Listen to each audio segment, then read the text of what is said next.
जी अस्सलाम वालेकुम और अस्सलाम वालेकुम पाकिस्तान। और दी सेलेब नाइट पॉडकास्ट में एक बार फिर खुश आमदीद आपको। जिस तरह से मेहमानों का सिलसिला चल रहा था, कुछ आर्टिस्ट भी हमारे पास थे, कुछ जो है वो वॉइस ओवर आर्टिस्ट भी चल रहे थे। तो हर फील्ड से हमने जो है वो एक ऐसे जो है वो आर्टिस्ट और सेलिब्रिटी को हमने अपने शो में इनवाइट किया कि जिनसे आप मुखातिब हो सकें या जिनको आप कहीं ना कहीं अपनी लाइफ में उन लोगों से कहीं ना कहीं रिलेट होते हैं। आज मैंने सोचा है कि हमारे शो में कुछ ऐसे मेहमान होने चाहिए जो हमारी फील्ड में बहुत ज़्यादा ज़रूरी है उनकी मौजूदगी। और ख़ास तौर पे हम ऐसे लोगों को ढूंढते हैं, अप्रोच करते हैं कि यार हमें कोई ऐसा रियल प्लेटफॉर्म मिल जाए, हमें कोई ऐसा रियल पर्सन मिल जाए जो हमें एक अच्छी गाइडलाइन दे सके कि यार फील्ड में कैसे आया जाए और फील्ड में किस तरह से कदम रखा जाए, क्या सिनेरियोज होते हैं, क्या स्टेप्स होते हैं। कुछ लोग ऐसे होते हैं जो बिहाइंड द कैमरा काम कर रहे होते हैं और उन लोगों की एफर्ट्स ऐसी होती हैं कि आप लोगों को नहीं पता चलता, लेकिन उनकी एफर्ट ना हो तो वो चीज़ हमेशा बेकार होती है, वो प्रोडक्ट हमेशा बेकार होती है और वो इंसान भी, वो टैलेंट भी हमेशा बेकार होता है। तो आज हमने एक ऐसी मेहमान को दावत दी अपने शो में जो कि एक सितारों को जो है वो उभारती हैं हमारी फील्ड में। और कुछ टैलेंट एजेंसीज़ हैं काफ़ी सारी हमारी पाकिस्तान में, लेकिन उनमें से एक ऐसी टैलेंट एजेंसी है जिसने बेतहाशा फील्ड में जो है वो काम किया, सितारों को उभारा, निकाला और उनको एक रियल प्लेटफॉर्म दिया। जी हाँ, रियल टैलेंट की सीईओ और करता धरता उमैमा अयाज कयानी हमारे साथ मौजूद हैं। तो आइए उनसे बात करते हैं। जी उमैमा, अस्सलाम वालेकुम। वालेकुम अस्सलाम। क्या हाल है आपके, कैसी हैं? मैं ठीक ठाक, आप ठीक है? अल्हम्दुलिल्लाह, बस आपके सामने हैं जैसे हैं। सबसे पहले तो बहुत बहुत शुक्रिया आपका कि आपने अपना खासा कीमती वक्त निकाला। और अच्छा उमैमा, सबसे पहले जो है वो हम अपने शो का आगाज़ करते हैं एक पोइट्री से। तो जो भी गेस्ट हमारे पास आते हैं वो एक पोइट्री सुनाते हैं। तो आज आप सुनाएं कुछ, कोई शेर ऐसा कोई याद रहा हो जो कभी किसी रिक्शे के पीछे पड़ा हो या कभी किसी ट्रक पे पड़ा हो। रिक्शे के पीछे, ट्रक पे तो बहुत सारे शेर पड़े हैं, बहुत सारी चीज़ें हैं जो याद हैं, यादें भी हैं, बहुत सारी चीज़ें भी हैं। बट अब एक लाइन है जो मैं कहना चाहूँगी। हाँ। शेर तो नहीं है वो, लेकिन वो बस एक टैग लाइन है जो बहुत डेप्थ मीनिंग रखती है। अच्छा। वो ये कि जिंदगी है, जी लो वरना गुजर जाएगी। हाय हाय हाय, बड़ी गहरी बात की है उमैमा ने। हाँ बिल्कुल, क्योंकि जब तक आपकी बस, अब इसको आप अगर किसी भी वे में देखें ना तो ये बहुत इम्पोर्टेंट है। अगर हम जिंदगी को जिएंगे नहीं ना तो फिर वो सीधा गुजर जाएगी। सही बात। और गुजर ही रही है, मुझे नहीं लगता कि हम, जिंदगी रुकती नहीं है। एग्जैक्टली हम बस कुछ लोग ऐसे होते हैं जो जीना छोड़ देते हैं, या कुछ लोग ऐसे होते हैं जो किसी को छोड़ के आगे बढ़ जाते हैं। बिल्कुल ऐसे ही है। तो हर तरह की सिचुएशन लाइफ में चलती रहती है। बड़ा अच्छा मैसेज दिया आपने। तो मुझे बताएं सबसे पहले तो अपने करियर के हवाले से, कहाँ से स्टार्ट लिया आपने, क्या सिलसिला रहा इस फील्ड में, कैसे और क्यों कदम रखा? बिल्कुल अमान, बेसिकली मेरी अपनी जो क्वालिफिकेशन है it's BCom honours. I am a business administration studies. जबरदस्त। प्लस इसके साथ मैंने 2 इयर्स फैशन डिप्लोमा किया हुआ है, फैशन स्टाइलिंग का। ओके। थर्ड चीज़, इस इंडस्ट्री में एक एक कोइंसिडेंस के थ्रू आई। अयाज जो मेरे हस्बैंड है, हाँ। उन्होंने मुझे यहाँ इंट्रोड्यूस किया था फर्स्ट टाइम। एक टैलेंट एजेंसी थी जिनको as a wardrobe stylist hire करना था। तो he just call me and के आप आओ वहाँ पे करें। At that time we just friend. तो मैंने वहाँ जाके पूरा प्रोजेक्ट किया एज अ स्टाइलिस्ट। एंड मुझे नहीं पता था उस वक्त कि ये करियर कहाँ जा रहा है और क्या है, because I was not a media person, I was just education. तो इरादा था मीडिया की तरफ जाने? हाँ, स्टाइल फैशन डिजाइनर बनने का बहुत शौक था। बुटीक भी बनाना था, ब्रांड्स भी लॉन्च बनाया नहीं अब तक? नहीं, अभी नहीं बनाया, क्योंकि अब मैं इस फील्ड में इंशाल्लाह बनाना है। इंशाल्लाह। लोगों ने तो बहुत कुछ बना लिया, आपने अभी तक एक ब्रांड नहीं बनाया। मैंने अपना ब्रांड बना लिया ना, रियल टैलेंट बना लिया। वो तो बना लिया, लेकिन एक जो क्लोथिंग ब्रांड होता है ना, उसकी तो बात ही अलग होती है। और फिर माशाल्लाह उस चीज को आपने खुद स्टडी भी किया। मैंने उमयास के नाम से एक ऑनलाइन स्टार्ट किया हुआ है। आई गेस 3 years बैक हम उसको ऑनलाइन वर्किंग करे थे, बट मैंने उसको इंशाल्लाह फिजिकली लॉन्च करना है विद इन 1-2 years करना है, बिकॉज आई वांट कि जब उसको करें तो फिर वो एक बहुत अच्छे लेवल पे मैं उसको लॉन्च करूँ। So real talent basically start इसी तरह हुआ था। देन वहाँ के जो ऑनर थे उन्होंने मुझे देखा एंड ही सेड कि तुम इसको एज अ कास्टिंग एजेंसी में आओ मेरी और जॉब करो यहाँ पे। और ये सब कौन सी एजेंसी थी? Q talent. ओके, कैसे भाई की? हाँ, बिल्कुल जानता हूं। क्यू टैलेंट, और काफी सारे आर्टिस्ट मुझे जानते हैं जो इस वक्त माशाल्लाह बहुत अच्छा काम कर रहे हैं। They all are good friend now. तो उनको मैंने एज ए वार्डरोब स्टाइलिस्ट उनका किया था, उनके ऑडिशंस थे वो सब किए, देन उन्होंने मुझे जॉब ऑफर की, जॉब की, बट एट सर्टेन पॉइंट कुछ टाइम बाद मैंने और डिसीजन फिर किया। उसके फौरन बाद जो है उन्हीं का आइडिया कॉपी कर लिया। नहीं उन्हीं का आइडिया नहीं कॉपी किया, उनका तो बहुत अलग डिफरेंट कॉन्सेप्ट था, मेरा बिल्कुल डिफरेंट कॉन्सेप्ट था। उनका क्या कॉन्सेप्ट था और आपका क्या उनका कॉन्सेप्ट ये जो था, उन्होंने न्यू टैलेंट को प्रमोट करना था। मेरा जो था वो नो फेवरेटिज्म पे था। वो इसलिए था क्योंकि मैंने देखा था कि अक्सर लोगों को टैलेंट की बेस पे अपॉर्चुनिटीज नहीं मिलती थी। सो मैंने ये सोचा कि जब इतना टैलेंट है, इतने सारे लोग, टैलेंटेड लोग हमारी एजेंसी में आते हैं, पोर्टफोलियोज बनाते हैं, उनको अपॉर्चुनिटीज नहीं मिलती सिर्फ सिलेक्टिव लोगों के अलावा। सो दैट पॉइंट हमने डिसाइड किया कि मैं एक एजेंसी स्टार्ट करती हूँ और इस तरह करते हैं, और मैंने वहाँ अपनी जॉब क्विट की, अपना करियर स्टार्ट किया। तो फिर कैसर भाई से जो है वो इख्तलाफात तो नहीं हुए? बिल्कुल कोई इख्तलाफात नहीं, उनको बता के स्किप किया था क्योंकि वहाँ कुछ और चीज़ें स्टार्ट हो गई थी। वहाँ मेरे ऊपर उन्होंने सुपीरियर्स हायर कर दिए थे जो मुझे अपने अंडर इंस्ट्रक्शंस देना शुरू हो गए थे, सो वो मैं नहीं ले सकती थी। फिर वहाँ पे थोड़े से मसले शुरू हो गए, थोड़ी लड़ाइयाँ ऊपर नीचे चीज़ें होने लगी, यू नो, एग्जैक्टली थोड़े प्रोफेशनल चीज़ें वहाँ पे इनसिक्योर शुरू हो गए। तो that time I just message him कि कैसे भाई I want to leave this, क्योंकि सब चीज़ों पे इंसान कॉम्प्रोमाइज़ कर सकता है बट सेल्फ रिस्पेक्ट पे नहीं कर सकता। बट जहाँ आपकी ईगो, आपकी सेल्फ रिस्पेक्ट हर्ट हो जाए, आई थिंक वहाँ पे आपको बैक ऑफ हो जाना चाहिए, चाहे वो आपकी लाखों की जॉब हो, चाहे आपके वो लाखों के रिश्ते हो। बिल्कुल ऐसा ही। तो वहाँ से गहरी बात की है मैंने, वहाँ से मैंने उस चीज़ को स्किप किया एंड जस्ट मैंने जब स्टार्ट किया हम लोगों ने, सो सबको एक मैसेजेस किया, और इवन रियल टैलेंट का नाम ही मेरे हस्बैंड अयाज ने ही सजेस्ट किया था कि इसको रियल टैलेंट करके करता है। तो आपने जब क्यू टैलेंट ज्वाइन किया तब मैरिड तो नहीं थी? नहीं बिल्कुल मैरिड नहीं थी, मेरी अयाज से सिर्फ हेलो हाय थी, दोस्ती थी, दैट्स इट। कैसे सिलसिला शुरू हुआ? वहीं एजेंसी में? हाँ, एजेंसी में हमारी बात होती रही, 7 प्रोजेक्ट्स होते रहे and he is very supportive, बहुत ज्यादा। तो वो गाइड करते रहे, कहीं अनफेयर होता था तो वो बता देते थे कि ये चीज गलत हो रही है। और हमारी मीडिया फील्ड में इस तरह के सिंसियर लोग मिलना बड़ा मुश्किल, बहुत मुश्किल होता है बाकी। और मैं आपको अपना प्लस पॉइंट बताऊं जो मैं हमेशा कहना चाहती थी कि I was not a married marry women, की मेरा कॉन्सेप्ट नहीं था कि शादी वाला नहीं था। बहुत जब से मैं थोड़ा सा अपनी एक मेच्योर लेवल पे आई या थोड़ी समझ आई चीज़ों की, मुझे नहीं लगता था कि शादी ही एक टारगेट है। सलमान खान वाला पॉइंट लेके चल हाँ बिल्कुल, मेरा शादी नहीं था, मुझे अपने पैरों पे खड़ा होना था, मुझे इंडिपेंडेंट होना था। तो पहले क्या स्टिक वगैरह के सहारे चलती थी? नहीं यार, स्टिक वगैरह के सहारे नहीं, लेकिन ये था कि एक सर्टेन चीज़ों पे हम काम कर रहे थे, ठीक है। एक लिमिटेड आपकी जॉब थी, एक आपके लिमिटेड करियर गोल्स थे, तो आगे बढ़ने थे। आगे अगर मुझे यहाँ परस्यू नहीं करती तो डेफिनेटली मुझे एक फैशन डिज़ाइनर बनना था या मुझे अपना बिजनेस कोई ना कोई स्टार्ट करना था, तो वो मेरे एक टारगेट्स थे। सो ये चीजें। सिलसिला कैसे शुरू हुआ प्यार मोहब्बत का? प्यार मोहब्बत का सिलसिला तो बस ये भी बड़ी जरूरी चीज है।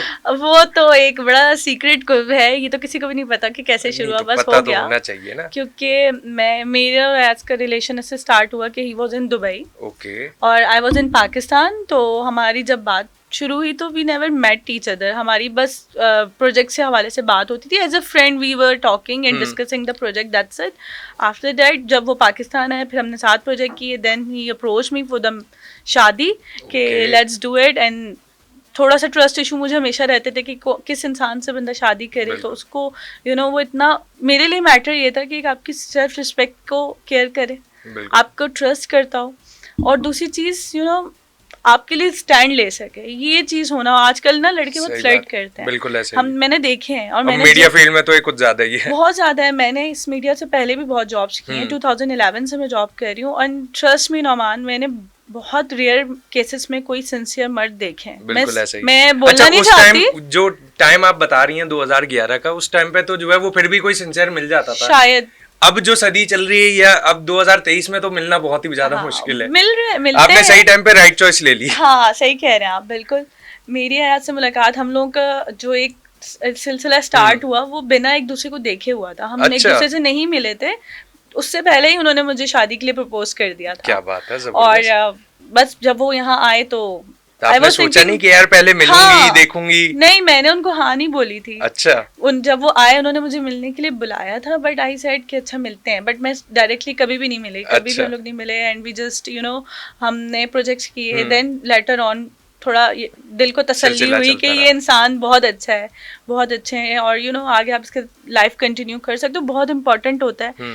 सबसे ज्यादा इंपॉर्टेंट यही होता है कि आप अपने करियर को जहाँ देख रहे हो बिल्कुल। वो बंदा उस चीज को समझ पाए, समझ रहा है, बिल्कुल। क्योंकि नहीं समझते। वरना अक्सर बेशतर लोग जो है वो लिमिटेशंस लगा देते हैं शादी के बाद कि यार नहीं, शादी के बाद सिर्फ जो है वो घर में रहना है, रोटी बनानी है और सास ससुर का जो है वो ख्याल रखना है, बस यही चीजें चलती रहती हैं। सही कह रहे हैं ऐसी आप। कोई लिमिटेशंस लगाई नहीं, उन्होंने? कभी भी नहीं लगाई, चलो। कभी भी नहीं लगाई। ही ऑलवेज सपोर्ट कि ये कर लो, ये भी कर लो, वो भी कर लो, जो करना है कर लो, मतलब मुझे उसकी तरफ से बहुत परमिशन है, माशाल्लाह, ट्रस्ट है, तो शायद आज मैं यहाँ पे हूँ, ये बहुत इम्पोर्टेंट है।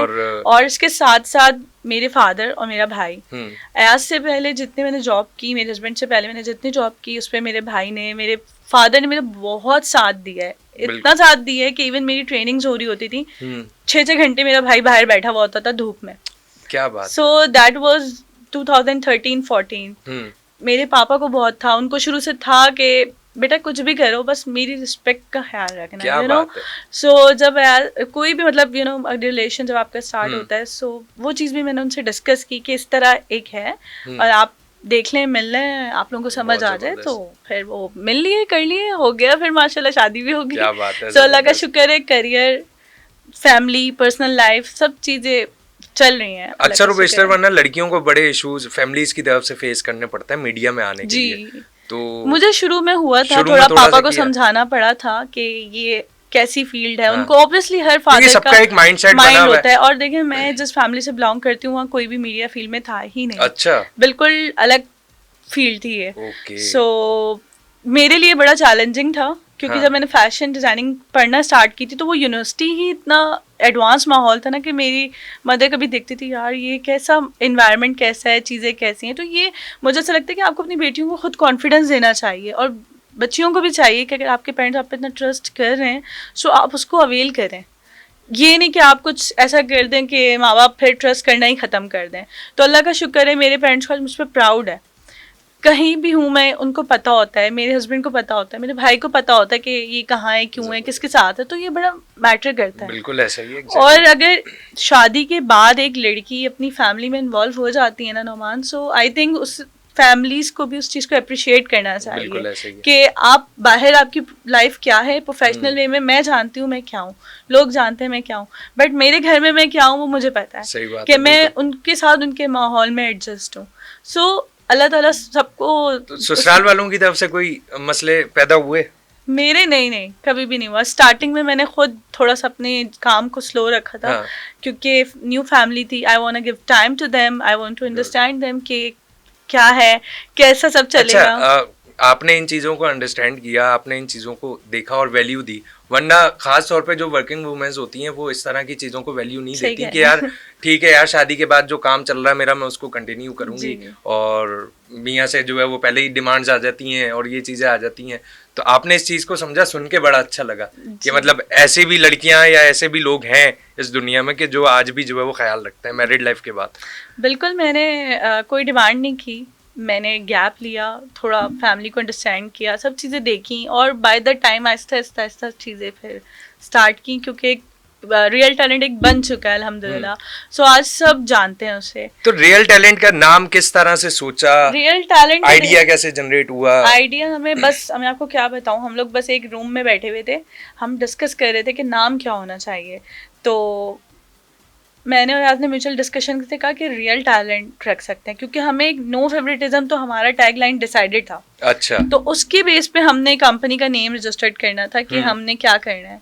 सो मेन नाम ही आ गया रियल टैलेंट। तो अब वो लोगों को ऑलरेडी इतनी हाइप क्रिएट हो गई थी कि यार ये एक रियल टैलेंट को प्रमोट कर रहे हैं। इवन मुझे मैसेजेस आते थे ना, आपकी कंपनी का रियल टैलेंट है, प्लीज मैं रियल टैलेंट हूँ, मुझे अपॉर्चुनिटी दे दें, मुझे चांस दे दें। आपका नाम ही आपकी टैगलाइन बन गया। हाँ, टैगलाइन बन गया। तो अल्हम्दुलिल्लाह बहुत सारे लोग ऐसे हैं जो मेरे साथ काफी सालों से काम कर रहे हैं, बहुत सारे क्लाइंट्स ऐसे हैं, ब्रांड्स ऐसे हैं, और अब तो मैंने उसके साथ कंटेंट क्रिएशन भी शुरू कर दिया। जी, किस तरह का कंटेंट? लाइक जैसे ब्रांड्स मुझे अप्रोच करते हैं कि आपने स्टोरी बोर्ड, मूड बोर्ड, पूरी शूट प्लान करनी है। सो टैलेंट के साथ साथ, क्योंकि एक अंदर से था, एक के बाद एक कुछ नया करना है, कुछ नया करना है, लाइक मतलब हर काम ट्राई करना है। किसी और के लिए कुछ नहीं छोड़ना। सबके लिए छोड़ना है। बट आप बिलीव करें, मुझे ना मैंने एक कोई 2016 में मैंने छोटा सा एक प्रोजेक्ट डायरेक्ट भी कर लिया, क्योंकि मैं डायरेक्टर्स को देखती थी ना, मुझे शौक था कि ये कैसे करते हैं, आता नहीं था, लेकिन एक ट्राई थी। 14 अगस्त का एक सॉन्ग था, तो वो अपने ही टैलेंट को जमा करके वीडियो पे अपने दोस्त को बैठा के और डायरेक्ट कर दिया था मैंने वो, और वो मैंने अपने यूट्यूब चैनल पे अपलोड कर दिया, रियल टैलेंट। डायरेक्टर भी बन गई हूँ, डायरेक्ट भी बन गई, बस वो उसके बाद मैंने दोबारा कंटिन्यू नहीं किया कि यार करना चाहिए। और खास तौर पे देखें, ये वो काम है कि जब आप करवाने बैठते हो ना, तो करवाने के लिए आपको पहले वो काम खुद आना चाहिए, तब आप उस चीज को बेहतर तरीके से प्रेजेंट कर सकते हो। खास तौर पे जो क्लाइंट्स की जो रिक्वायरमेंट्स होती हैं, तो इन चीज़ों को समझने के लिए जब तक आप खुद ये काम नहीं करोगे तब तक आप करवा नहीं सकते। सही कह रहे हैं, ये तो मैंने इसलिए थोड़ा सा इसको कर दिया। रियल टैलेंट का मेन टारगेट बस टैलेंट प्रमोशन थी, टैलेंट एजेंसी थी, ब्रांड्स को बहुत ज़्यादा कैटर करना था। सो अल्हम्दुलिल्लाह इस वक्त मैंने लास्ट 3 years में मैं कहता हूँ कुछ 300+ कमर्शियल्स में कर चुकी हूँ। उसके साथ ड्रामा। अब इन द स्टार्ट मैं अगर बताऊँ, हर कोई ऐसा बड़ा सितारा जो आपने जो है वो मैंने सबके साथ परफॉर्म करवाया? सबके साथ, अली सफ़र के साथ मेरा एक बहुत एक्सपीरियंस हुआ है, तो वो मेरे लिए बड़ा मेमोरेबल था। उसके साथ बहुत अच्छा रहा है। सजल के साथ कर चुकी हूँ, मावरा के साथ किए हैं, रिसेंट्स भी मेरे कुछ अभी और शूट्स हैं। सेलिब्रिटीज के साथ तो काफी हो गए, ब्रांड्स भी। कोई न्यू टैलेंट ऐसा जिसको आपने एक वाकई में एक अच्छा प्लेटफॉर्म दिया? बहुत सारे हैं। कौन? बहुत सारे हैं, नाम तो याद होंगे। हाँ बहुत सारे हैं। एक कुत्सिया लड़की है जो अभी ड्रामा कर रही है, कर्ली हेयर। हाँ जी, वो है। उसके अलावा बाबर एक लड़का है, वो काफी काम कर रहा है कमर्शियल्स में, अब मुबश्शिर है के है। तो इस तरह के बहुत सारे नाम हैं जो रियल टाइम के रिपीटेड काम कर चुके हैं। थिएटर के बहुत सारे लड़के हैं जो हमारे साथ रिपीट में काम कर रहे हैं। तो न्यू टैलेंट में कोई ऐसा टैलेंट आपको खुद पसंद आया कि यार नहीं यार इसमें ज्यादा गट्स हैं, ये मजीद आगे जा सकता है? बहुत सारे ऐसे हैं जो मुझे पर्सनली लगते हैं कि ये और वो ऐसे हैं जिन्होंने मेरे साथ बैक टू बैक काम किया है। अच्छा जी, वो उसमें से एक लड़का तो ऐसा है कि उसको लोगों ने बोल दिया था कि ये आपके हर प्रोजेक्ट पे होने लगा। अच्छा, that time I was thinking यार ये तो नो फेवरेटिज्म था, कहीं फेवरेटिज्म वे में ना आ जाए। मैंने कहा नहीं, वो मतलब ऑब्वियसली हम जब कास्टिंग कर रहे होते हैं तो हम क्लाइंट को अपॉर्चुनिटीज के साथ साथ हम उसको ऑप्शंस भी भेजते हैं कि आप ये वाले ऑप्शंस देख लें, ये देख लें। मेरी अब उनको पसंद ही वो आ रहा है इसमें, हाँ वो सिलेक्टिव से कह रहे हैं। और एक पेरेंट तो मेरे पास ऐसे हैं, उनके 3 बच्चों के ऑडिशंस मेरे पास रिकॉर्ड हैं, एंड अनफॉर्चुनेटली मैं उनकी जब कास्टिंग कर रही होती हूँ तो वो डिले हो जाता है प्रोजेक्ट। सो वो ऐसे भी पेरेंट्स होते हैं जो मैसेज कर रहे होते हैं कि हमें अपॉर्चुनिटी नहीं मिल रही, हमें काम नहीं मिल रहा। सो काम ना मिलने का एक मेन टारगेट मैं बताना चाहती हूँ यहाँ पे कि इसलिए होता है कि समहाउ आपको ब्रांड अप्रोच नहीं कर रहा होता, आपको ब्रांड की तरफ से अप्रूवल नहीं आ रही होती, या क्लाइंट आपको बोल रहा होता है कि यार कोई और कर लेते हैं या लेट कर लेते हैं। तो ऐसे पेरेंट्स बिल्कुल भी डिसअपॉइंट नहीं हो कि उनके बच्चे टैलेंटेड नहीं है, वो एवरीथिंग टेक्स। अच्छा, हमारे टैलेंट भी ये बातें नहीं समझते, वो समझते हैं कि यार या तो आपने फॉरवर्ड नहीं की प्रोफाइल, या तो फिर जो है वो अपना कोई बंदा डाल लिया, क्योंकि मीडिया का ये कॉन्सेप्ट बैठ गया है ना सबके जहनों में कि यार हाँ यहाँ पे सिर्फ पर्ची ही चलती है। बिल्कुल ये है बहुत सारी जगहों पे ऐसा हुआ है, ऐसा मेरे सामने भी बहुत दफा हुआ है, और मेरी काफी इस चीजों के ऊपर लोगों से डिस्कशन भी हुआ है कि why you guys doing this, if someone is deserve this तो आपको उसको कंसीडर करना चाहिए। अच्छा, जब आपने एजेंसी स्टार्ट की, ये सिलसिला तो आपको पता होगा कि यार हर एजेंसी जो है वो टैलेंट को प्रमोट करने के लिए पैसे लेती है, तो आपके जहन में क्यों नहीं आया? मतलब आप नहीं चाहती थी कि यार घर, गाड़ी, बंगला, ये सारी चीजें, मेरा बैंक बैलेंस बढ़े, सब बढ़े? नौमान, असल में मैं बहुत जल्दी वाली सक्सेस नहीं चाहती थी, मैं चाहती थी स्लोली लेकिन रिस्पेक्टफुली और सुकून वाला। लेकिन अगर लोग 25,000 ले रहे थे तो आप 15,000 भी ले सकती थी, मैंने नहीं, 5,000 भी ले सकती थी। नहीं, मैंने नहीं लिए। थ्रू आउट आई गेस 5-6 साल हो गए रियल टैलेंट को बने हुए, हमने कभी भी पोर्टफोलियो के चार्जेस या ऑडिशंस के चार्जेस या प्रमोट करने के चार्जेस नहीं लिए। अच्छा। सबको पता है रियल टैलेंट में ऑडिशन फ्री ऑफ कॉस्ट होते हैं, पोर्टफोलियोज फ्री ऑफ कॉस्ट होते हैं। लेकिन लास्ट ईयर से हमारे पास कुछ ऐसी सिचुएशन क्रिएट हो रही थी कि हमने एक डिपार्टमेंट क्रिएट किया फैशन पोर्टफोलियोज का। अच्छा। उसको क्रिएट करने का रीज़न ऐसा था कि हमारे इनबॉक्स में, डीएम्स में, ईमेल्स में जब हम कोई कास्टिंग कर रहे होते थे या न्यू टैलेंट जो होता था, जब वो हमें अप्रोच करता है ना, तो बॉस वो पिक्चर्स हमें ऐसे भेजते थे ना कि वो मैं देख के, मेरी टीम देख के हैरान, मतलब पीछे सेल्फीज पीछे कपड़े फैले, संदूक पड़ा हुआ है, अब वो क्लाइंट्स को आप फॉरवर्ड ही नहीं कर सकते। एग्जैक्टली, आप उनको एक्सप्लेन, मैंने इतने उस पे हम इंस्टा पे एक क्वेश्चन वाला थीम आता है, वो मैंने बहुत दफ़ा किया कि लोगों को इन्फॉर्मेशन मिले कि इस तरह का नहीं पोर्टफोलियो, और उस पर फिर वो नाराज़ हो जाते हैं, आप हमें अप्रोच नहीं कर रहे, आप भाई आप पिक्चर्स हमें भेज के रहे हैं। मेरी टीम उनको मैसेज कर करके बता देती है कि ये पिक्चर्स अप्रूव नहीं होती। अब आप खुद सोचें, पीछे आपके बाल्टियां पड़ी हैं आपके बॉक्सेस पड़े हैं, नहीं वो दूसरी टाइप की जो होती हैं, वो वॉशरूम वाली नहीं, लाइक ऑब्वियसली जो दूसरी वाली होती है वो वाली। और यू नो बिल्कुल रफ एंड टफ पिक्चर्स आप भेज रहे हो, पीछे चूना उतरा हुआ है, पेंट उतरा हुआ है, तो मतलब यहाँ आपके गिलास पड़े हैं, आप लेटे हैं, पीछे किसी का हाथ पैर सर नजर आ रहे हैं, तो ये किसी भी टैलेंट एजेंसी में भेजने के एथिक्स नहीं होते हैं। आप कहीं भी अपनी प्रोफाइल भेज रहे हैं तो आप उसको इतना अप टू मार्क रखें। बात पता है क्या है, हमारे लोगों को गाइडलाइन नहीं मिलती, कोई समझाने वाला नहीं है इस फील्ड में। वो कहते हैं कि हाँ यार ठीक है, आपके पास तस्वीरें नहीं है, आप आ जाओ, हम आपका पोर्टफोलियो बना देंगे, पैसे दे दो, बस। असल रास्ता क्या है, या वो पिक्चर्स क्यों सेलेक्ट नहीं होती, क्या मसले होते हैं, क्या रीजंस हैं डिक्लाइन होने के, वो नहीं बताते। एग्जैक्टली वो नहीं। और आप देखें, अगर आपकी रिसर्च इतनी स्ट्रांग है, आई एम श्योर कि जिन एजेंसीज ने पैसे ले लेके 4 साल पहले 5 साल पहले ये किए थे ना, वो एजेंसी इस वक्त बंद है, बिल्कुल। वो नहीं चल रही भाई। वो काम कर भी रहे हैं तो अपनी एजेंसी को नहीं कर रहे, सिर्फ लेते हैं, पैसे लेते हैं और टैलेंट को। एग्जैक्टली। सो वो मेरे पास टैलेंट आता है कि यार हमने तो इधर पैसे दिए, अब वो पोर्टफोलियो जब हमें दिखाते भी है ना, तो वो अप टू द मार्क नहीं होता। हमारा पॉइंट क्या है कि हमें एक ही प्रोडक्ट, लाइक अगर हमारे पास ये कप है ना, तो हमें क्लाइंट को इस कप में बताना है इसमें चाय भी है, इसमें रूह अफ़ज़ा भी पी सकते हो, इसमें ये भी है, मतलब एक ही कैरेक्टर को हमें 3 फॉर्म्स दिखाने होते हैं। अगर वो मुझे बोले ना मुझे एक टीचर कास्ट करना है, तो हमें एक लड़का हमने जिसका पोर्टफोलियो एग्जैक्टली वो अलग होती है, मैं किसी ऐसे बंदे को उठा के टीचर नहीं बना सकती, बिल्कुल ऐसा ही। क्योंकि ये राउंड्स चलते हैं कास्टिंग के, 1 राउंड 2 राउंड थर्ड राउंड पे जाके कास्टिंग फाइनल होती है। तो ये सारी चीजें समझ, तो हमने अब फैशन पोर्टफोलियो का लास्ट ईयर से एक सेशन रखा है। अच्छा। कि मंथ में एक दफा हम 2 दिन या 3 दिन फैशन पोर्टफोलियो करते हैं, वो पेड होता है। अच्छा। ठीक है, और उसकी कोई इतनी एक्सट्रीम चार्जेस नहीं है, 15,000 उसके चार्जेस होते हैं, और वो भी मतलब डायरेक्टली शुरू कर दिया सिलसिला। नहीं सिलसिला इसलिए क्योंकि यार अब आगे अब बर्दाश्त से बाहर नहीं, बर्दाश्त से बाहर, लोगों को समझ ही नहीं आ रही। हमारे पोर्टफोलियो जो है वो हमारा डेटा है, वो हम उनको शेयर नहीं कर सकते। हाँ, जो टैलेंट को पिक्चर मिलती है they can use that, but वो सारी पिक्चर्स ब्रांड के लिए, कास्टिंग के लिए होती है, हम उनको नहीं देते। वो हमारे पास जो लोग आते हैं ना, हमें अपनी तस्वीरें हमें अपने पास रखनी है, वो राइट आप हमें दे दें, हम कहीं भी दें कुछ। अच्छा, बेसिकली अगर आप ये चार्जेस ले भी रही हैं, तो मेरे ख्याल में मैं कहता हूँ कि यार आपके पास जो है वो एक्सपेंसेस भी तो हैं, एक फोटोग्राफर के चार्जेस हैं, इलेक्ट्रिसिटी बिल्स हैं, और 10 तरह की चीजें, मेकअप आर्टिस्ट है। नोमान, मेन रीजन पता है क्यों?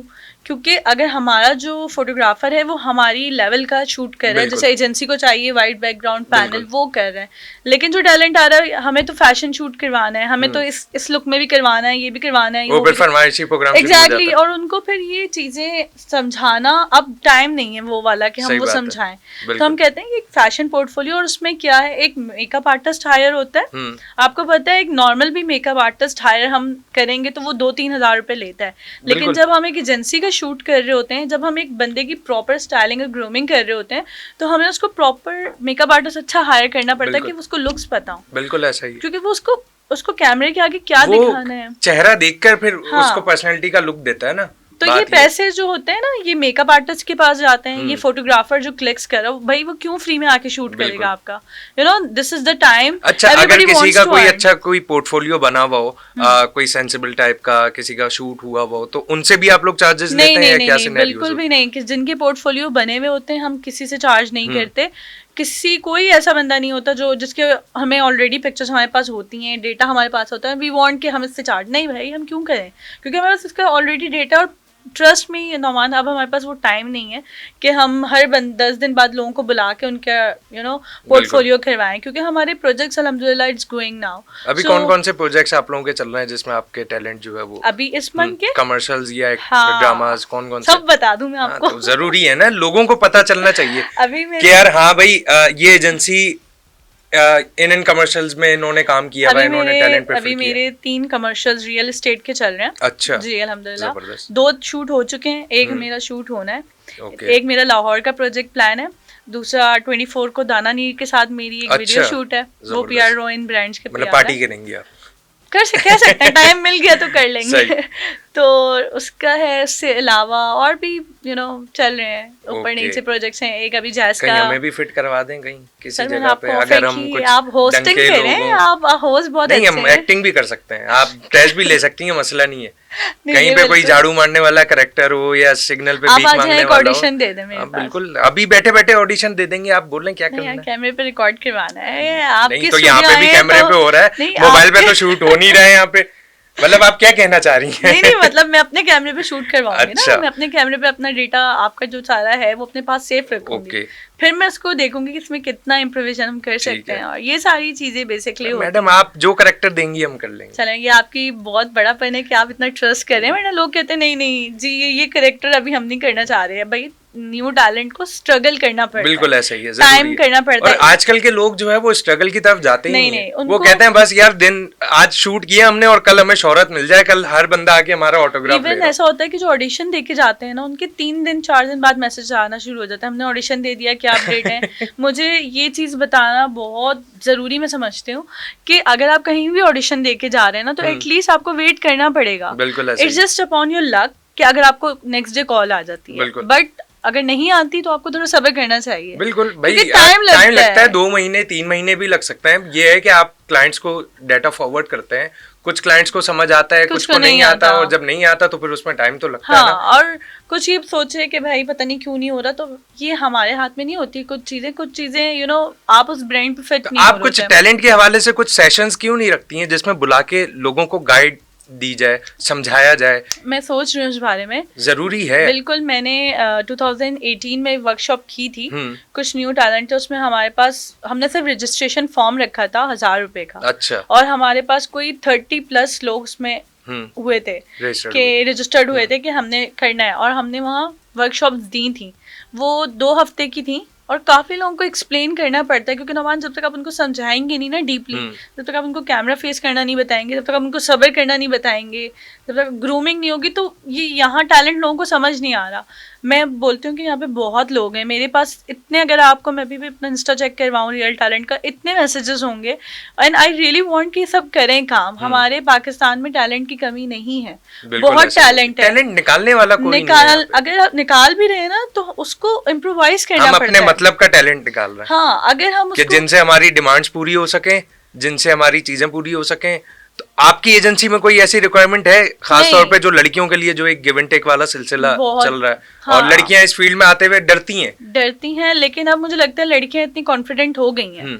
हाँ, कुछ यंग एज लड़कियां होती हैं जिन्हें नहीं पता, और ऐसे बहुत वाकई मैंने सुने हैं कि ये हो रहा है वो हो रहा है, लेकिन नहीं, मैं इस चीज़ को बहुत ज़्यादा सीरियस लेती हूँ कि मेरी तरफ से अगर मेरी टीम से कोई भी बात कर रहा है, मुझे पता है अगर किसी को कोई प्रॉब्लम भी होती है या मेरे पास मैसेज भी आता है कि आपकी टीम के वो बंदे हमें रिप्लाई नहीं कर रहे, सो मैं पर्सनली उस चीज़ को एक्शन लेती हूँ कि why you are not responding to this person, कि इसकी अगर ये अपनी पेमेंट पूछ रहा है या अपनी शूट की डेट पूछ रहा है, तो आपको रिस्पॉन्ड करना है। सो मैं इस चीज़ को खुद पर्सनली हैंडल करती हूँ कि ऐसा कुछ ना हो। मेरी एजेंसी में अल्हम्दुलिल्लाह 6-7 साल हो गए, कभी आपको कोई बोल नहीं सकता कि हमें कोई मिसबिहेव हुआ हमारे साथ, या हमें किसी ने छेड़ा, या हमें कोई गलत मैसेजेस किए, या हमारी पेमेंट्स रुकी, या this and that. I am very clear on the payments. जो मैं एक मेन चीज़ मेंशन करूँ, क्योंकि रियल टैलेंट के साथ हर लेवल का बंदा काम कर सकता है। न्यू टैलेंट भी करता है, मॉडल्स भी करते हैं, सेलिब्रिटीज़ भी करते हैं, क्योंकि हर एजेंसी में पैसे रुक जाते हैं, पैसे नहीं मिलते, बहुत टाइम तक नहीं मिलते। बट मेरा मेन टारगेट ये होता है कि जो कमिटमेंट कर दी ना, you have to do that. चाहे आप 10 दिन के बाद बोलो, तो आपने 10 दिन के बाद देनी है। अगर आप, क्योंकि इसी तरह टैलेंट का ट्रस्ट बिल्ड होता है। तो अब मेरी एजेंसी में मेरे साथ जितने ब्रांड्स हैं, बहुत सारे मेरे 6 से 7 साल पुराने क्लाइंट हैं। टैलेंट मेरे साथ ऐसा है जो बहुत पुराने मेरे अब दोस्त बन चुके हैं, वो काम कर रहे हैं। दोस्त बनने के बाद कोई ऐसा है जो पर्ची पे आ जाता नहीं, हो कि बिल्कुल भी नहीं, तुम तो दोस्त हो, चलो यार तुम आ जाओ। कभी भी नहीं आया, कभी भी कोई ऐसा नहीं आया। हाँ, ये है कि अगर कभी मुझे उनकी हेल्प चाहिए होती है, या कभी कहीं हमारा बजट कम होता है और क्लाइंट बोलता है कि ऐसी कोई करना है, जैसे अभी मैंने एक PSO का कमर्शियल किया है, तो उसमें 2 लोग ऐसे थे जिनको मैं थैंक यू भी करना चाहूंगी। एक आदिल वाडिया साहब जो थिएटर के एक्टर हैं, बहुत बड़े आर्टिस्ट हैं, और थोड़ा सा हमारा बजट का इशू था, तो मैं कभी भी टैलेंट को डायरेक्टली कॉल नहीं करती। हमजा होते हैं मेरे साथ, वो सारी कास्टिंग देखते हैं। बट दैट टाइम मैंने उनको एक कॉल की और मैंने उनसे रिक्वेस्ट की कि सर आप ये कर लें, तो ही सेड बेटा तुमने कॉल किए चलो करते हैं। क्या बात है। उन्होंने मुझसे पलट के पैसों के ना पूछा और कुछ भी नहीं कहा कब होगी कब नहीं होगी। सो ये एक ट्रस्ट है। बिल्कुल ऐसा ही। इसी तरह एक ओमी लड़का है जो मुझे 2016 से जानता है। अच्छा। और बहुत पुराना क्यू टैलेंट के टाइम का है। उसने भी उसका बजट इस वक्त अभी आई थिंक वो ग्रू ड्रामे में कर रहा है। ट्रांसजेंडर बना हुआ है and he is doing fantastic job. He is a very nice actor. So वो बहुत अच्छा हाई फाई बजट चार्ज करते हैं। But for on my request I said यार आप ही कर लें please, we want to do that. He said to मैमा if you saying that's okay I am. क्या बात है। तो ये आपका एक ट्रस्ट होता है। बिल्कुल ऐसा ही है। तो ये बहुत इंपॉर्टेंट होता है कि आप कैसे इसको आगे लेके चलते हो। तो रियल टैलेंट अच्छा, हमारे आर्टिस्टों की फील्ड में भी है, हमारे जो आर्टिस्ट हैं कुछ ऐसे और इस तरह के लोग बहुत कम है कि जो आपको जो है वो सपोर्ट करें इस चीज में। वो कुछ लोग ऐसे होते हैं जो फौरन आके सर पे रख लेते हैं कि नहीं यार अब इसका काम है ना, ये फंस गई है। तो बस इससे अब फायदा उठा लो जितना उठा सकते हो। कुछ लोग ऐसे भी होते हैं। होते हैं, मिले ऐसे भी मिले हैं, मिलते हैं ऐसे लोग भी मिलते हैं। बट होते हैं ऐसे एक्टर जिन्होंने न्यू में तो नहीं, कुछ आर्टिस्ट मेन ऐसे होंगे जिन्होंने ऐसे किया है। सो अब नाम नहीं डिस्क्लोज करते लेकिन ऐसा हुआ है। चले अब अपनी बातों को रोकते हैं और आगे हमारे कुछ 2 सेगमेंट्स हैं, उन सेगमेंट्स को पूरा करके हम इख्तितामी मराहिल की तरफ जाएंगे। तो खैर चलते हैं एक छोटे से ब्रेक की तरफ। ब्रेक से वापस आएंगे तो कुछ छोटे से सेगमेंट्स हैं वो खिलेंगे उमैमा के साथ और देखते हैं क्या होता है। लेते हैं एक छोटा सा ब्रेक, ब्रेक के बाद मिलते हैं आपसे।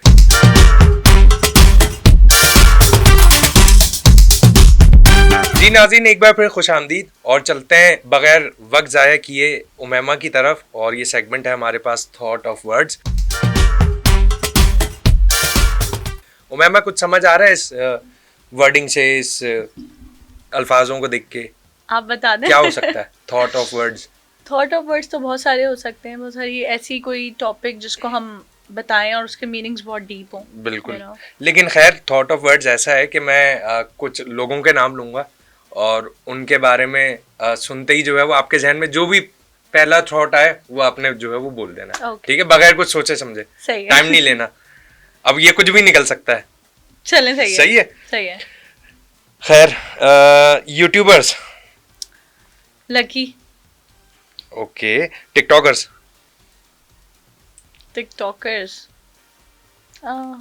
सोचना नहीं है। टिकटॉकर्स। टैलेंटेड तो Mathira. Confident and bold. Nida Yasir. Nice. Nadir Ali. Nadir Ali, ये हंसी क्या थी? नादिर अली, नादिर भाई देख रहे हैं आप? Nadir Ali is a very good host. Okay, very good host. Confirm? जी जी अल्हम्दुलिल्लाह। आपकी हंसी ने बताया नहीं। खैर, Humayun Saeed. Legend. Zafar Abbas. Social worker. वो तो है नाइस मैन। ह्यूमन जो होते हैं ना, ह्यूमैनिटी उनके अंदर बहुत ज्यादा है। Okay. Zardari. I can't say, मुझे पॉलिटिक्स का, मैं पॉलिटिक्स के बारे में कुछ नहीं कह सकती। Imran Khan as a cricketer. Very nice. मुझे पता था पॉलिटिक्स से बोलूंगा फिर बोलेंगी मेरा इंटरेस्ट ही नहीं। एग्जैक्टली मैं वाकई पॉलिटिक्स में मुझे किसी पे, मुझे लोग इमरान खान के ऊपर जो इतना कॉन्फिडेंस दिखा रहे होते हैं, उसके पीछे धरने हो रहे हैं, लड़ रहे हैं, मर रहे हैं, मुझे वाकई मुझे पॉलिटिक्स में इवन मेरी बिल्कुल नहीं है। मुझे सब फेक लगते हैं। मुझे सब फेक लगते हैं। मुझे कोई भी लॉयल नहीं लगता कंट्री के साथ। मैं सच बता रही हूँ। एक आप ही रियल है। मैं रियल हूँ। मैं रियल हूँ। मैं बिल्कुल रियल, अपने बिजनेस को लेके, अपने रिलेशंस को लेके, अपनी चीजों को लेके बहुत रियल। जबरदस्त। ठीक है, तो मैं कंट्री को जो ये पॉलिटिक्स है ना, इसको आप कंपेयर अगर मुझसे करेंगे, दिस इज टोटली डिफरेंट। क्योंकि आई डोंट थिंक सो कि पाकिस्तान के साथ कोई लॉयल है। सही बात है। आप भी नहीं है। मैं तो हूँ एज मैं लीडर बात कर रही हूँ। तो जब आप खुद हैं, हमें पहले अपने बारे में सोचना चाहिए। हम खुद सिंसियर हो गए, लॉयल हो गए, तो बस। अरे हम सिंसियर और लॉयल हैं, लेकिन जो हमारे हुक्मरान है ना, वो तो देखें, उनके हाथ में सब पावर है। इस बात पे पता है, देखें कुरान ने भी कहा है कि जैसे आपके अमाल होंगे वैसे आपको हुक्मरान मिलेंगे। तो कई जगहों पे हमारी भी गलतियां हैं। बिल्कुल है, लेकिन जो इस वक्त सिचुएशन चल रही है ना, उस वक्त हमारी कोई गलती नहीं। क्या गलती होगी? बहुत सारी गलती। बहुत है। अब अगर बिजली के बिल महंगे आ रहे हैं, कितने बेचारे गरीब लोग प्रोटेस्ट कर रहे हैं। नमान 50% लोग चोरी करते हैं, 100% नहीं करते। करने वाले तो 90% करते हैं। मैं 90% नहीं करते। 90% की वजह से वो 10% मारे जाते हैं। I don't think so. मैं 90 पे एग्री नहीं करती। 90 मैं रिसर्च के मुताबिक कह रहा हूँ। आप कह सकते हैं, आपकी रिसर्च है, आप कह सकते हैं, बट मेरी रिसर्च ये नहीं कहती। खैर चेंज करते हैं टॉपिक। तो पैसा। पैसा वेरी वेरी वेरी इम्पोर्टेंट, प्यार, जिंदगी होती है, पेरेंट्स, सब कुछ। क्या बात है। चलते हैं अगले सेगमेंट की तरफ, और अगला सेगमेंट है हमारा खड़ा सच।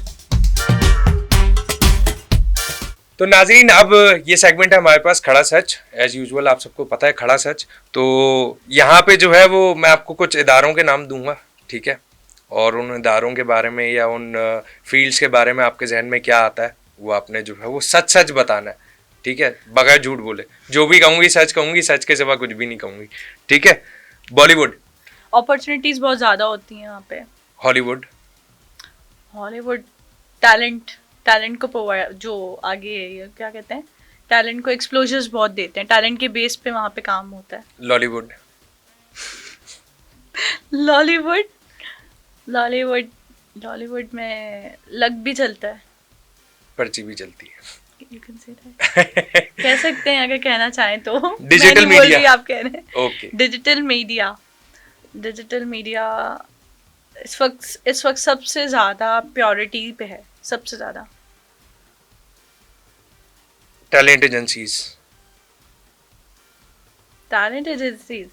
अगर आपके पास अच्छी टैलेंट रियल टैलेंट को छोड़ के, हाँ, अगर talent agencies are doing very great work, you know, talent hunting में टैलेंट एजेंसीज के बहुत ज़्यादा एफर्ट होता है। बहुत सारे ऐसे टैलेंट है जो कुछ नहीं कर रहे होते और इतने टैलेंटेड होते हैं, उनके लुक्स इतने अच्छे होते हैं, बट उनको खुद नहीं पता होता। और जो टैलेंट हंटिंग एजेंसीज होती हैं वो उनको सर्च करती हैं यूनिवर्सिटीज़ में जाके, हर जगह जाके। सर, हमारे प्रॉपर एक सेशंस होते हैं, तो वहाँ से टैलेंटेड लोगों को हंट करना, उनको अपॉर्चुनिटीज देना, इतना ओके। सारा। हॉस्पिटल, सेकंड लाइफ, दूसरी जिंदगी मिल जाती है वहाँ जाके। पुलिस के बारे में क्या बोलूं, कटेगा कुछ नहीं इसमें से। पुलिस तो हमारी कंट्री के लिए बहुत इम्पोर्टेंट है भाई, मतलब मैं क्या बोलूं उनके बारे में। सच बोलना है, ये दिल से सच बोल रही है तो ठीक है, नहीं बोल रही इसका मतलब नहीं, मैं ऑब्वियसली मेरा बैकग्राउंड पूरा पुलिस का है। ओके, फिर तो सच बोलना पड़ेगा। My father is DSP retired, my पापा इज आल्सो इन पुलिस, तो चाचू इन। गलत सवाल कर लिया यार, हाँ एग्जैक्टली, आपने कर लिया, तो अब क्या कर सकते हैं। मैं बाहर निकल जाऊंगा ना आराम से। हाँ बिल्कुल निकल जाएंगे। चले, खैर चलते हैं आखिरी मैसेज के जानिब, जो कि उमैमा से लेंगे। उमैमा, जाते जाते न्यू टैलेंट को या जो इस फील्ड में आना चाह रहे हैं उनको क्या पैगाम देंगे? न्यू टैलेंट को मेरा एक मैसेज यही होगा कि गाइस प्लीज़ अपना आपकी जो भी पोटेंशियल है उसको वेस्ट ना करें। किसी भी एजेंसी में अगर आप अपना पोर्टफोलियो भेज रहे हैं, अप्रोच कर रहे हैं, तो थोड़ा सब्र रखें। और अगर कोई एजेंसी आपसे पोर्टफोलियो को फोर्स कर रही है बनवाने के, तो वो बनवाएं, क्योंकि ये इंपॉर्टेंट है किसी भी टैलेंट एजेंसी के लिए, कहीं भी कास्टिंग के लिए portfolio are very important. So that's all. Okay Umaima, thank you so much once again. आपके साथ बैठ के इतनी सारी बातें हो गई, इतना लंबा टाइम गुजर गया पता ही नहीं चला, और बातें तो बहुत सारी थी अभी भी करने के लिए, लेकिन फिर इंशाल्लाह आपके साथ जो है वो कोई और सेशन, कोई एक शो दोबारा रखेंगे किसी एक फिक्स टॉपिक के ऊपर। खैर, बहुत अच्छा लगा आपके साथ बात करके। उम्मीद है इंशाल्लाह आप इसी तरह से जो है वो टैलेंट्स को प्लेटफॉर्म देती रहेंगी और अच्छा काम करती रहेंगी, और मुझे भी कहीं ना कहीं चांस देंगी इंशाल्लाह। श्योर। तो चलते नाज़रीन, इख्तितामी मरहल हमारे ख़त्म हुए। इंशाल्लाह अगली पॉडकास्ट में आपसे फिर मुलाकात होगी। देखते हैं अगला मेहमान कौन होगा हमारे साथ। तब तक के लिए दें इजाज़त, अपना बहुत ख्याल रखिएगा। अल्लाह ने के